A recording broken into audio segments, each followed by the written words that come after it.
Salut, c'est Xondor.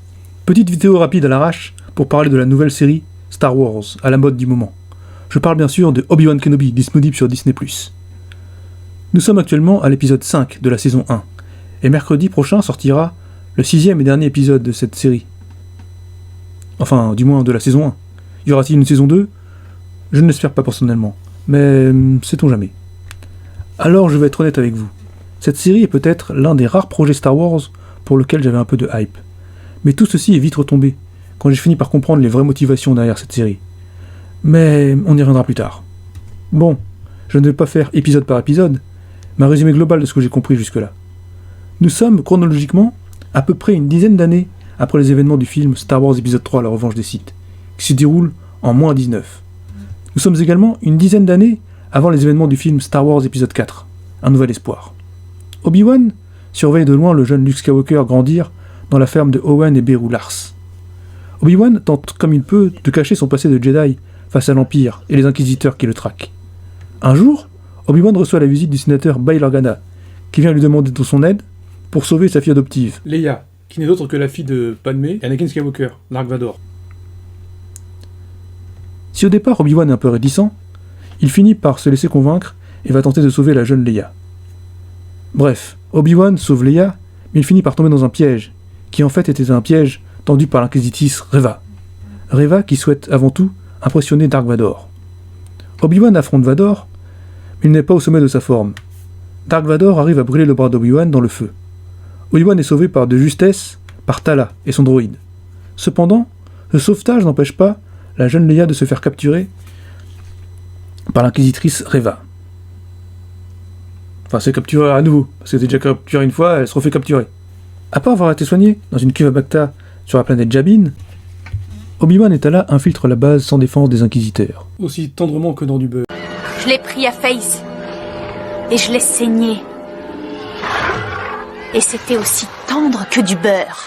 Et il sauve Leia in extremis, grâce à 2 speeders sortis de nulle part, pour les aider, dont un certain Wade. Pauvre Wade, parti trop tôt. Mais sérieusement, on s'en bat les... Dark Vador arrive à la base des Inquisiteurs et il n'est pas content. Dark Vador en a marre des jeux de mots pourris sur Facebook. Alors que Vador s'apprête à étrangler Reva pour son incompétence, Reva révèle son plan secret. Reva a placé un mouchard sur le petit droïde de la petite princesse Leia. Tout est bien.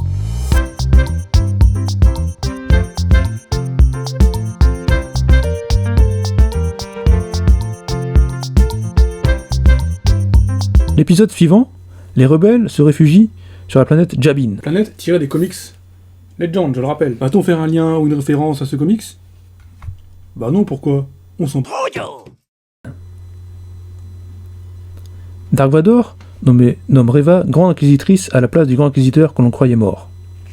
Le Grand Inquisiteur qui a été assassiné par Reva dans l'épisode 2, mais que Dark Vador n'est pas censé être au courant. Reva est chargée d'aller traquer Obi-Wan sur Jabin. Lorsque Reva capture Obi-Wan pour le livrer à Vador, le pouvoir de la force du scénario nous fait une révélation. Reva était en fait une ancienne Youngling du Temple Jedi, qui a survécu à l'assaut du Temple Jedi lors de l'Ordre 66, mené par Anakin Skywalker, corrompu par le côté obscur. Elle a fait semblant d'être morte en se cachant parmi les cadavres de ses camarades. Reva révèle à Obi-Wan qu'elle peut se venger d'Anakin. Ou alors c'est Obi-Wan qui la persuade de se venger. Je sais plus. Mais qui suis-je pour oser le blasphémer le sacro-saint scénario magique de Disney ? Bref. Quoi qu'il en soit, Obi-Wan arrive à s'échapper des Stormtroopers, et Dark Vador arrive encore trop tard. Il arrive tout de même à stopper un vaisseau de réfugiés en plein vol, façon Starkiller.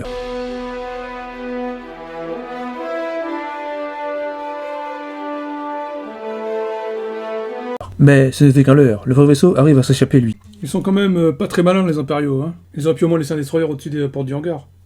Au moins que ce soit les Jabiniens qui soient très forts. Qu'ils arrivent à percer les défenses impériales. Aussi tendrement que dans du beurre.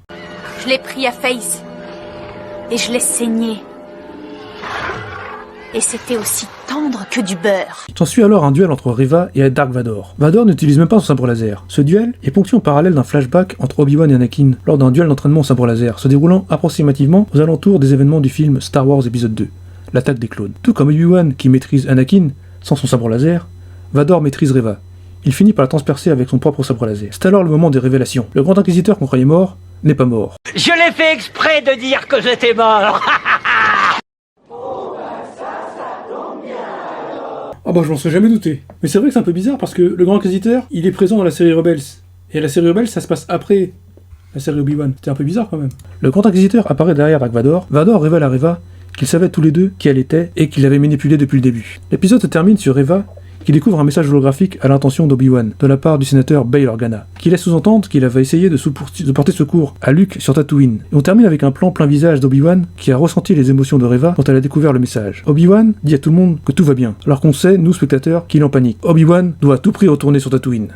Alors qu'est-ce que je pense de cette série? Bon, sachant qu'elle n'est pas encore finie, je pourrais donner un autre avis quand j'aurai vu l'épisode 6, mais pour le moment, je vais commencer par les points positifs. Alors je conçois qu'on puisse apprécier de revoir le personnage de Leia, surtout que l'actrice qui incarne ce personnage est très bien dans son rôle, il y a bien ce petit côté rebelle dans ses dialogues. Concevoir aussi qu'on apprécie la phase d'infiltration dans la base des Inquisiteurs.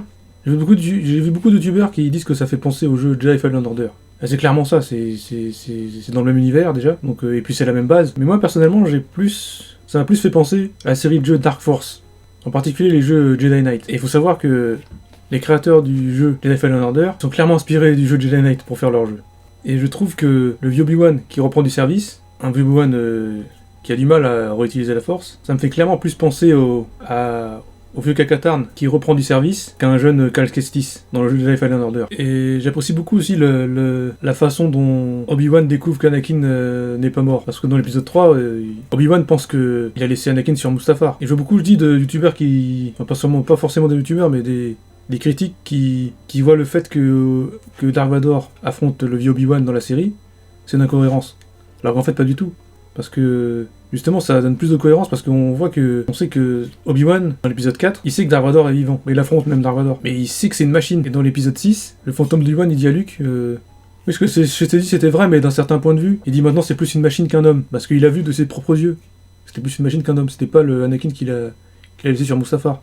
Même si dans l'épisode 4, quand ils s'affrontent, les deux, le vieux Obi-Wan et Dark Vador, il y a un petit dialogue qui lui fait comprendre que avant j'étais l'apprenti ou l'élève, et maintenant je suis le maître. Mais à aucun moment ça veut dire que il parle des événements de Mustafar. Ça peut très bien se pasce après. D'ailleurs, Simon il en parle très bien dans sa vidéo. Bon, j'apprécie pas personnellement ce youtubeur, mais bon, il a très bien expliqué pourquoi ce que je viens d'expliquer là. Bon, maintenant je vais passer pour les points négatifs. Alors j'apprécie le personnage de Leia. Par contre, le fait que Obi-Wan rencontre Leia en dehors de l'épisode 4, ceci c'est une totale incohérence par contre. Parce que quand tu prends le message holographique dans l'épisode 4 que Leia enregistre pour Obi-Wan, elle dit clairement « Obi-Wan Kenobi, vous êtes mon seul espoir, vous avez jadis aidé mon père durant la guerre des clones, vous avez jadis aidé mon père pendant la guerre des clones. » Donc ça veut dire que Bail Organa et Obi-Wan ils sont pas revus, c'est incohérent avec la série d'ailleurs. Et là, mon père vous demande à nouveau son aide. Au secours Obi-Wan Kenobi, vous êtes mon seul espoir. À aucun moment, ce message-là, ça laisse entendre que à aucun moment, Obi-Wan n'était en contact avec Alderaan et Bail Organa. Et vous savez pourquoi ils ont fait ça? Parce que le but de la série Obi-Wan Kenobi,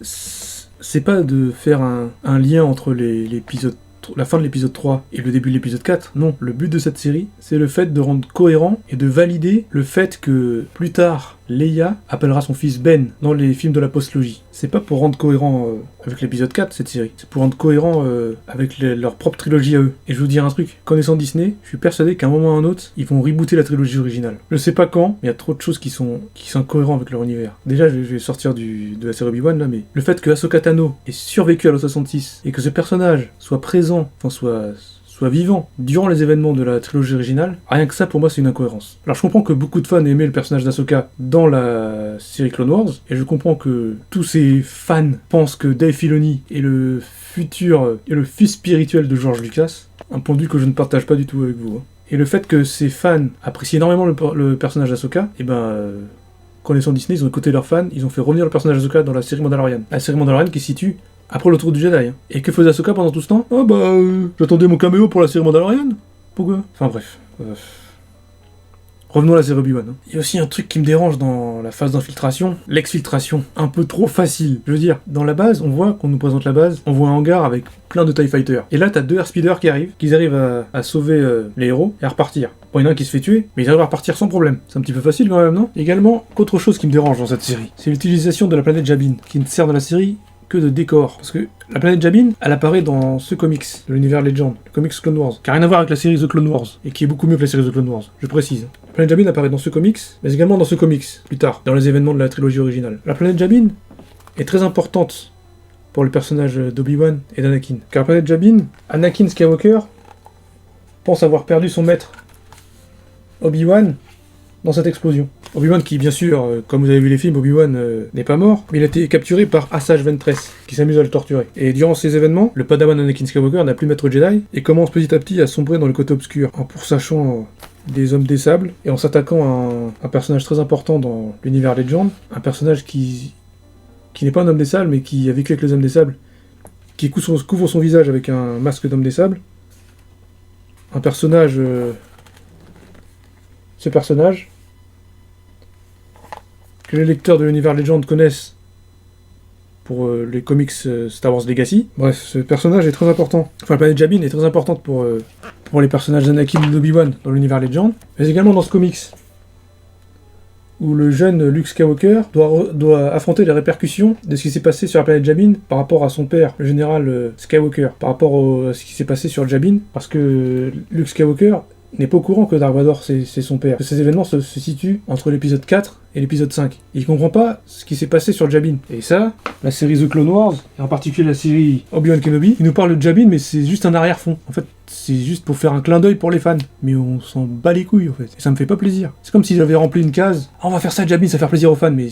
En fait, non, ça me fait pas plaisir. Il y a également un autre clin d'œil, un personnage très important de l'univers Legend, mais qui a été canonisé vite fait dans la série The Clone Wars. Il s'agit du personnage de Quinlan Vos. Un personnage qui a été canonisé dans la série The Clone Wars. Ils ont essayé de faire un Jedi, un Rasta surfeur super cool, mais non, c'est pas Quinlan Vos, tu vois. Quinlan Vos, il y a plus que ça. Quinlan Vos, c'est un Jedi qui a perdu la mémoire. C'est le maître Jedi de la Twi'lek, alias Sekura, Jedi qu'on voit dans Star Wars épisode 2. Et c'est un Jedi qui est entre la lumière et l'obscurité. Et dans les comics The Clone Wars, les comics Clone Wars, qui n'ont rien à voir avec la série The Clone Wars, hein, je précise. Le Quinlan Vos tente d'infiltrer le camp de Dooku, mais il infiltre tellement bien qu'il est à la limite de passer du côté obscur. Et c'est grâce à l'intervention de autres Jedi et de alias Sekura en particulier qu'il arrive à revenir vers la lumière. C'est un personnage très intéressant, qui n'a rien à voir avec sa version The Clone Wars. Il y a même un roman sur Quinlan Vos qui est sorti dans l'univers canon, que j'ai toujours pas lu, mais c'est pas mon Quinlan Vos pour moi. Pour moi, le vrai Quinlan Vos, c'est là-dedans. Alors le fait de faire mention à Quinlan Vos, certes ça fait plaisir, mais c'est pas mon Quinlan Vos, c'est ce que je veux dire. Surtout que Quinlan Vos, c'est juste un clin d'œil. Il apparaît même pas dans la série. Enfin, j'ai pas encore vu l'épisode 6, mais ça m'étonnerait qu'il apparaisse dans l'épisode 6. Bon, après, ça reste une série sympathique à regarder, et je ne sais pas comment on fait des films. Je ne suis pas réalisateur, je ne suis pas cinéaste, donc je vais arrêter de cracher dessus. Mais quand il y a des trucs qui me plaisent pas, je le dis. C'est juste, d'un certain point de vue, mon avis de passionné littéraire dans l'ancien univers étendu devenu univers Legend. Non mais je précise, hein, parce que tout de suite, aux gens, quand on dit qu'on aime bien Star Wars, on nous qualifie de fans de Star Wars. Et j'aime pas trop le mot fan, parce que être fan, ça veut dire être aveugle à tout ce qu'on nous dit. Et je ne suis pas un fan de Star Wars. J'apprécie cet univers, je suis un passionné littéraire de ce qu'a pu me fournir cet univers, grâce aux films 4, 5, 6, 1, 2, 3, et je n'arrive plus à accrocher avec ce que Disney fait de la licence Star Wars. J'espère que j'ai été clair.